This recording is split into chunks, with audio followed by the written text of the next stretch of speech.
guys, pag-uusapan lang natin ang breaking news. Ayon kasi sa balibalita, viral, todong-todo ang PDA ni Daniel Padilla at Kyla Estrada sa Japan. Spotted talaga yan.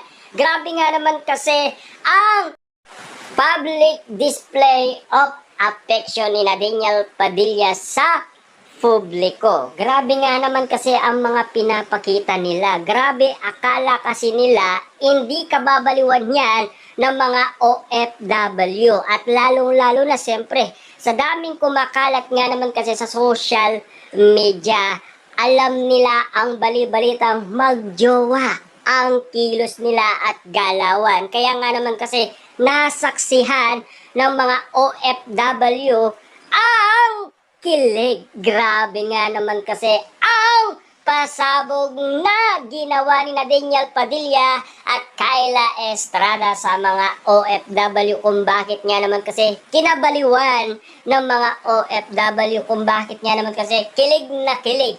Kasi malinaw na malinaw, akala ni Daniel Padilla at Kyla Estrada sa ginagawa nila, walang nakakakilala sa kanila at walang makakakita kasi nasa ibang lugar sila. Ang hindi nila alam, may mga OFW din nasa Japan. Spotted nga naman kasing kumakalat ang nasabing mga larawan at lalo-lalo na mga video na talagang kitang-kita sina Daniel Padilla at Kyla Estrada. Lalo-lalo na yung yakap umano ni Kyla Estrada kay Daniel Padilla na talagang pasabog ang kilig na ginawa nga naman kasi ni Kyla Estrada kay Daniel Padilla.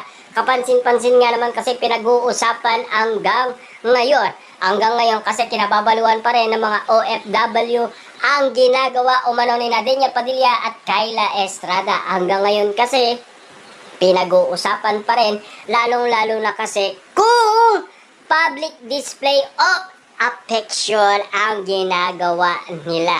Grabe, tingnan nyo naman talaga, mababaliw ka sa ginagawa nila na talagang todong-todo ang mga kilig na pinaparanas ni Daniel Padilla at Kyla Estrada ginagawa sa Japan. Grabe, no? May holding hands na, may yakap pa, at lalong-lalo na spotted sa mga mata ng mga OFW at hindi lang mga OFW.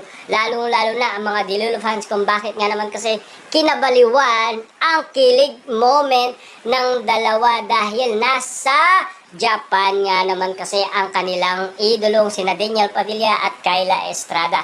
Kaya nga naman kasi kapansin-pansin nga naman kasi na talagang meron nakakilala kina Daniel Padilla at Kyla Estrada. Spotted nga naman.